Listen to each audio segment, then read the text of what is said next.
Today we're going to be unboxing the Realm Reforged game found. However, these miniatures were originally for the Lasting Tales Fantasy Miniatures game Kickstarter. There is a lot to say about the original company that ran that original Kickstarter, but suffice to say, nobody got their miniatures. That's where Wildspire Miniatures stepped in.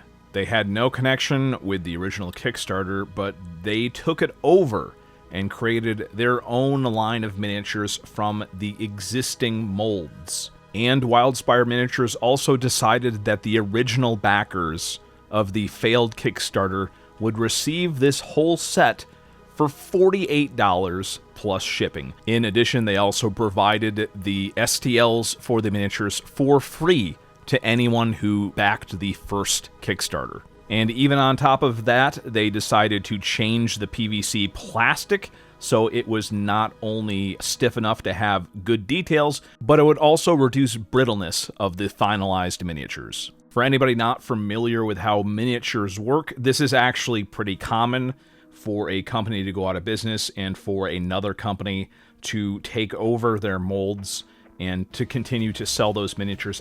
However, what's not common about this is the amount of goodwill that Wildspire should get for providing all these options. Again, this is a completely different company. They were not responsible for any of the issues of the first campaign. They merely stepped in and purchased the molds and decided to do all this for the community. I feel like this company went above and beyond in order to make things right, and they deserve all the credit in the world. As with many Wildspire products, this comes with a full color stat book for the miniatures, including many of the miniatures from the first line of classic encounters. So you get not only the stat blocks for this set, but stats for the miniatures from many of the previous sets as well. And that's nice. It's like you get a free little miniaturized monster manual along with your purchase, that's such a nice step, like honestly. Very cool little full color stuff. It shows the unpainted miniatures as well as the artwork version, so you can consider what sort of paint job you're going to give to your little guys. Here's first out of the block, Orc, Archer. Very stiff, very stiff. Actually, really high quality. I like this. This is really on the quality of the more recent Reaper Bones materials stuff. This is definitely not like the quality of the original PVC miniatures from Reaper, where you had to worry about flimsiness and paint not adhering properly because the material is just too rubbery. Now, the miniatures that you get in the multicolor bags, you get 4 of each. So you got some ready-made encounters. I want to use Acid Splash on the red snake and the yellow bear. The mix is amazingly good, so not only do you get those good details, but the primer is going to adhere pretty well. I will be doing testing with all sorts of different primers once the weather gets better, but I used just brush-on polyurethane primer, and it seemed to work out perfectly on these miniatures. Now, they seem to be stiff enough where spray primer should work, but I have not tested that yet. And again, with PVC miniatures like this, I always say just use the polyurethane primer. Maybe you can test out spray primer to see if it's going to work. But with PVC, I always say, use spray paint under optimum conditions. Look at these guys. Look at the detail. You got the extra chunky swords, which I know some people don't like. But hey, I like, because that way you're never going to get broken off swords with a material like this. Very cool. In fact, I didn't find any broken bits. I found only one bit that needed to be reglued in this entire box of 195 miniatures, which is very impressive. The big old owl bear. Now, you got some seam lines in there, but, considering where they are, it's not going to look too bad. This was actually the broken part, as you see there, the crocodile alligator guy. The big old jaw got snapped off, but it fits in perfectly well, so a little bit of super glue, that's going to be fixed perfectly well. You got a really nice ornery looking ogre here. I actually love the facial expressions, and the sculpting for most of these is really good. There's some that I don't like, but most of them, the facial expressions are just really nice. And there you have the huge Cthulhu miniature there. Excellent stuff. Obviously the showpiece for there. You got the griffin as well. Lovely little detail on the wings there. Can't wait to try to do some different methods to paint that up. And you got the giant here. The one horn is a little bit less sharp. I think that's the only issue that I had. It seemed like some of the sculpts, it seems like the sharpness of some of the pieces was reduced. Oh, hey, speaking of expression, this is probably one of my favorite Cyclops miniatures I've ever seen. You got that deep detail in his oversized clothing there and the expression. I had to point this out. The guy with the really short sword. Yeah, the sculpting on this one, this is probably maybe the worst sculpting job of the entire bunch. Maybe I'm nitpicking, but heck, that just looks like a wooden sword to me. That does not look like a real sword. I think it was supposed to be kind of like a short sword, like maybe like a Roman style short sword of something, but it just sort of looks like, because it's so dull and short, it looks like he's holding a wooden sword. Obviously, you could adjust that perhaps, but yeah, on the original 3D render here, you can see it was obviously meant to look a little bit different than what it came out to.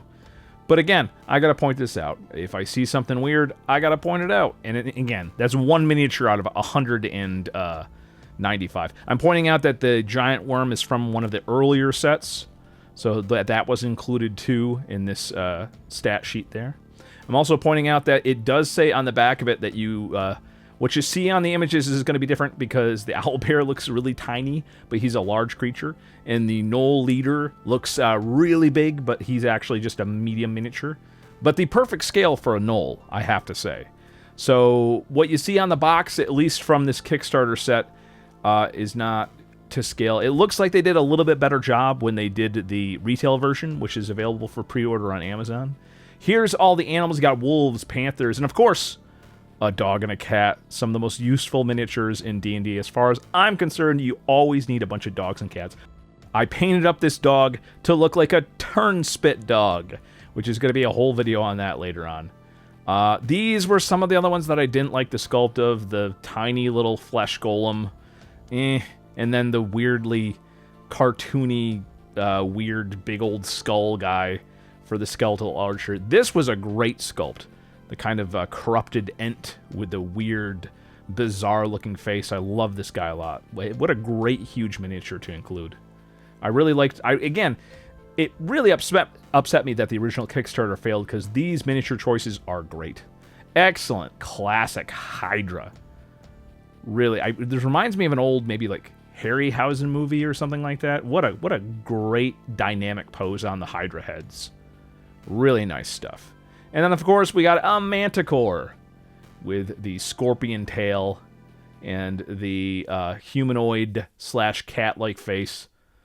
A very cool miniature. You got some great miniatures, some Bard miniatures or NPC miniatures.